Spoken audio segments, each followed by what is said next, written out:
नमस्कार दोस्तों, मैं राजेश कुमार शर्मा यूट्यूब चैनल राजनीतिक पक्ष में आपका स्वागत करता हूं। सबसे पहले आप सभी दर्शकों का दिल से आभार कि आपका यह चैनल अब यूट्यूब पर मोनेटाइज हो गया है। आशा करता हूं कि आपका प्यार और समर्थन आगे भी हमारे चैनल राजनीतिक पक्ष को इसी तरह मिलता रहेगा। लोकसभा चुनाव से पहले 4 बड़े राज्यों में विधानसभा के चुनाव होने हैं। इनमें भी 3 बड़े राज्य ऐसे हैं जहां भारतीय जनता पार्टी सत्ता में न केवल रही है, बल्कि इन राज्यों में उनके पास नेताओं और कार्यकर्ताओं की भारी भरकम फौज है। ये वे राज्य हैं जहां आज से ठीक 6 महीने पहले के चुनावी सर्वे भी कह रहे थे कि राजस्थान और मध्य प्रदेश में भारतीय जनता पार्टी कांग्रेस को हाशिए पर ला सकती है, जबकि छत्तीसगढ़ में रमन सिंह के नेतृत्व वाली भाजपा धीरे धीरे अपनी पकड़ बना रही है। अब 6 महीने बाद स्थिति में इतना बड़ा बदलाव आ गया है कि हो सकता है कि कांग्रेस राजस्थान में इतिहास रच दे। राजस्थान में तो कोई भी दल लगातार 2 बार अपनी सरकार बनाने में नाकाम रहा है।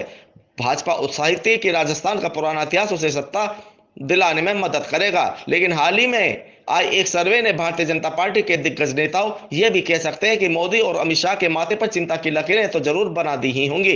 न केवल राजस्थान बल्कि मध्य प्रदेश में भाजपा के जनाधार में कांग्रेस धीरे धीरे सेंध लगा रही है। सेंधमारी का सिलसिला यदि इसी तरह से चलता रहा तो राजस्थान और छत्तीसगढ़ में तो कांग्रेस की वापसी लगभग पक्की दिखाई देती है। साथ ही मध्य प्रदेश जो भारतीय जनता पार्टी का मजबूत गढ़ रहा है, उसको भी कांग्रेस एक बार फिर ढहाती हुई नजर आती है। हालात विकट हैं और प्रधानमंत्री नरेंद्र मोदी हो या फिर अमित शाह, दोनों ही भाजपा की वर्तमान स्थिति से अच्छी तरह वाकिफ है। जोखिम उठाने की स्थिति में भी भाजपा नेतृत्व है नहीं। इसलिए मध्य प्रदेश में भाजपा को बड़े बड़े शूरबाओं जैसे 3 केंद्रीय मंत्रियों और कई सांसदों को चुनावी रण में उतारना पड़ा। वसुंधरा राजे सिंधिया हो या फिर उमा भारती अथवा अपने मुख्यमंत्री शिवराज सिंह चौहान ही क्यों न हो, मोदी और अमित शाह को इन पर अब भरोसा दिखाई नहीं देता। अब धीरे धीरे पार्टी में अपनी उपेक्षा से शुद्ध होकर चुपचाप घर बैठने वाले जमीनी नेताओं की संख्या ने भी भाजपा के शीर्ष नेतृत्व के माथे पर पसीने ला दिए हैं। हकीकत तो यह है दोस्तों कि मोदी और अमित शाह ने जिस कांग्रेस मुक्त भारत का सपना देखा था, वही कांग्रेस आज भाजपा के चुनावी रथ के सामने सबसे बड़ा रोड़ा बनकर खड़ी है। दरअसल भाजपाइयों को आज भी यह विश्वास नहीं हो रहा है कि जिस राहुल गांधी का वे पप्पू कहकर मजाक उड़ाया करती थी, वही पप्पू उन्हें टप्पू बनाकर चला जाएगा। उन्हें तो आज शायद यह भी विश्वास नहीं हो रहा होगा जिन राज्यों में कांग्रेस दयनीय स्थिति में जा खड़ी हुई थी, उन्हीं राज्यों में राहुल गांधी ने अपनी सधी हुई राजनीति से पार्टी में जान फूंक दी है। इस वीडियो में मैं आपको बताऊंगा कि राहुल गांधी ने भाजपा के राम मंदिर और महिला आरक्षण जैसे धारदार अस्त्रों की ऐसी काट निकाली है जिससे भारतीय जनता पार्टी बुरी तरह तिलमिलाई हुई है। लेकिन उससे पहले आपके लिए यह जानना जरूरी है कि आखिर राहुल गांधी ने ऐसा क्या किया जिसने भाजपा को हिलाकर रखा हुआ है, और आज भी पीएम मोदी और अमित शाह के निशाने पर सबसे ज्यादा राहुल गांधी ही रहते हैं। कांग्रेस केवल मध्य प्रदेश, राजस्थान, छत्तीसगढ़ में ही भाजपा को चुनौती नहीं दे रही है, बल्कि पंजाब, दिल्ली, हरियाणा, कर्नाटक, महाराष्ट्र, बिहार, हिमाचल प्रदेश, उत्तराखंड, असम, तमिलनाडु, गुजरात में भी भाजपा का खेल कांग्रेस बिगाड़ रही है। दरअसल राहुल गांधी ने अब भाजपा को उसी की भाषा में जवाब देने का फार्मूला ढूंढ लिया है।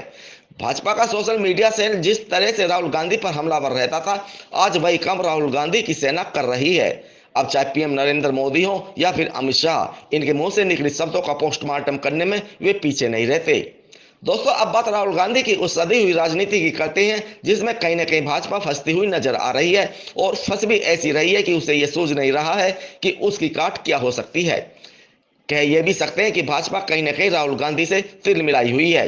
राहुल गांधी के जलवे की भी अगर हम पीएम मोदी से तुलना करें तो आज राहुल गांधी पीएम मोदी पर भारी पड़ते दिखाई दे रहे हैं। दोनों के यूट्यूब चैनल की बात करें तो राहुल गांधी के सब्सक्राइबर्स की संख्या पीएम मोदी के सब्सक्राइबर्स की तुलना में लगभग 1/3 है, लेकिन दोनों के पिछले 6 महीनों के वीडियो की तुलना कर ली जाए तो ज्यादा सब्सक्राइबर्स होने के बावजूद पीएम मोदी के वीडियो को पब्लिक राहुल गांधी के वीडियो के मुकाबले बहुत कम देख रही है।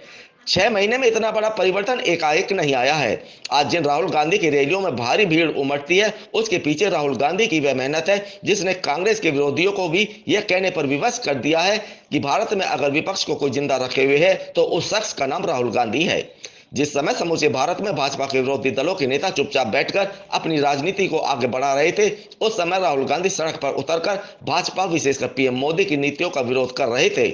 बहुत कुछ इस दौरान राहुल गांधी ने झेला भी है। इसी का नतीजा है कि आज राहुल गांधी की लोकप्रियता आम जनता के सिर चढ़कर बोल रही है। अब आपको बताता हूं कि राहुल गांधी ने किस तरह भारतीय जनता पार्टी के राम मंदिर और महिला आरक्षण जैसे मजबूत अस्त्रों की काट निकालकर उसे ऐसे कर रखा है। भारत की राजनीति में जातियों का बहुत बड़ा महत्व है। कई सौ राजनीतिक दलों का गठन तो मात्र जातियों की बुनियाद पर ही हुआ है। अब राहुल गांधी ने पिछड़े समाज की जातिगत जनगणना कराने की मांग का समर्थन करके कांग्रेस की केंद्र में सरकार बनने की स्थिति में पिछड़ों को उनकी जनसंख्या के हिसाब से भागीदारी देने का वादा करके राजनीतिक गलियारों में सनसनी फैला दी है। पूरे भारत में पिछड़े समाज की 50% आबादी बताई जाती है। भारतीय जनता पार्टी को अच्छी तरह पता है कि यदि राहुल गांधी इस मुद्दे को भुनाने में सफल हो गए तो भारतीय जनता पार्टी को उस स्थिति में आने में देर नहीं लगेगी जहां आज से 5 साल पहले कांग्रेस खुद खड़ी थी। सवर्ण समाज के बाद पिछड़े वर्ग के मतदाताओं पर मजबूत पकड़ ही आज तक भारतीय जनता पार्टी को केंद्र की सत्ता तक पहुंचाती रही है। एक अनुमान के अनुसार लगभग 44% पिछड़े वर्ग के लोग भाजपा समर्थक हैं। अब राहुल गांधी ने वक्त की नजाकत को समझते हुए भारतीय जनता पार्टी की इसी दुखती नब्ज पर हाथ रखा है। भाजपा को यह भी अच्छी तरह मालूम है कि पिछड़ा समाज यदि कांग्रेस की तरफ मुड़ता है तो उसका राम मंदिर का मुद्दा हो या फिर महिला आरक्षण लाकर महिलाओं की सहानुभूति प्राप्त करने का मामला हो, उनके इन मुद्दों को रसातल में जाते देर नहीं लगेगी। क्योंकि भारत की राजनीति का इतिहास रहा है कि यहाँ जातियां सरकार बनाने और सरकार गिराने अपने दोनों ही कामों को बखूबी अंजाम देती है।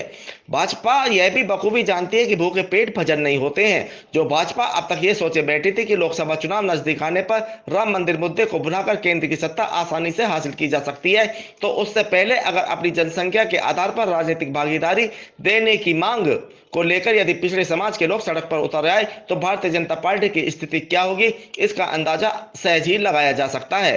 राहुल गांधी के पिछड़ों को उनकी आबादी के अनुपात में भागीदारी दे जाने का बयान का आकलन करें तो जो भाजपा अब तक जातिगत जनगणना कराए जाने की मांग का विरोध करती आ रही थी, यदि वह जातिगत जनगणना कराने की मांग का समर्थन करती है तो उससे सवर्ण समाज के लोगों के भी भाजपा से छिटकने का खतरा बढ़ेगा। और अगर ऐसी स्थिति पैदा होती है तो भाजपा का चाहे हिंदुत्व रूपी हथियार हो या फिर राम मंदिर का मुद्दा अथवा महिला आरक्षण का मुद्दा, सभी को हाशिए पर जाते देर नहीं लगेगी। राहुल गांधी और कांग्रेस के तर्कस में अभी ऐसे और भी कई तीर हैं जिन्हें अगर वे चलते हैं तो वे भाजपा को और भी ज्यादा विचलित कर सकते हैं। 2014 के चुनावी वर्ष में मोदी जी ने सरकार बनने पर 100 दिन में विदेश से कालाधन वापस लाने का वादा किया था, लेकिन 10 साल बाद भी कालाधन वापसी की उम्मीद करना तो दूर की बात है, कालाधन जमा करने वालों की पूरी सूची भी केंद्र की भाजपा सरकार आज तक सार्वजनिक नहीं कर सकी है। हद तो तब हो गई जो भाजपा कुछ वर्ष पहले तक गांधी परिवार पर विदेश में कालाधन जमा करने का आरोप लगाती थी और भ्रष्टाचार पर घेर कर रखती थी। आज तक भी वह गांधी परिवार के किसी भी सदस्य का विदेश में जमा काले धन की जानकारी आम जनता को उपलब्ध नहीं करा सकी है। आप पिछले लगभग 9.5 साल से केंद्र की सत्ता में हैं और गांधी परिवार के किसी भी सदस्य को भ्रष्टाचार या विदेश में काला धन जमा करने के आरोप में सजा तक नहीं दिलवा सके। भाजपाइयों को जब गांधी परिवार के खिलाफ कोई पक्का सबूत नहीं मिला तो अब उन्होंने इस मुद्दे पर बात करनी ही बंद कर दी। यहाँ भी भाजपा की गांधी परिवार के खिलाफ दुष्प्रचार करने की पोल जनता के सामने खुल गई। आपको ध्यान होगा कि जब पीएम मोदी ने 500 और 1000 रुपए के नोट प्रचलन से बाहर किए थे तो उन्होंने कहा था कि इससे कालाधन खत्म होगा और अब 2000 रुपए का नोट भी बंद कर दिया गया। लेकिन अब कांग्रेस जनता के बीच जाकर भाजपा से यह तो पूछेगी ही कि क्या आप कालाधन समाप्त कर पाए। कांग्रेस तो भाजपा द्वारा आम जनता से महंगाई कम किए जाने के वादे के बारे में भी पूछेगी। कांग्रेस तो यह भी पूछेगी कि डॉलर के मुकाबले आज रुपया कहां खड़ा है। कांग्रेस तो यह भी पूछेगी कि 2022 तक आपने जो 100 स्मार्ट सिटी बनाने का वादा किया था वे स्मार्ट सिटी दिखाई क्यों नहीं देते। कांग्रेस तो यह भी पूछेगी कि मोदी जी आपने 2022 तक हर एक को पक्का मकान देने का वादा किया था, उसका क्या हुआ। कांग्रेस तो यह भी पूछेगी कि 5 ट्रिलियन डॉलर के आर्थिक पड़ाव तक पहुंचने के आपके वादे का क्या हुआ। यकीन मानिए जैसे जैसे लोकसभा और राज्यों के विधानसभा चुनावों की तारीखें नजदीक आएंगी वैसे ही राहुल गांधी जब इन मुद्दों को लेकर जनता के बीच जाएंगे तो ये मुद्दे भी कहीं ना कहीं आम जनता को प्रभावित करेंगे। मोदी और अमित शाह या फिर भारतीय जनता पार्टी के रणनीतिकार जिन्होंने वर्ष 2014 में नरेंद्र मोदी के प्रधानमंत्री बनने के बाद कांग्रेस को कमजोर समझने की भूल की थी, लगता तो ऐसा ही है कि उनकी यह भूल आज उन पर ही भारी पड़ती दिखाई दे रही है।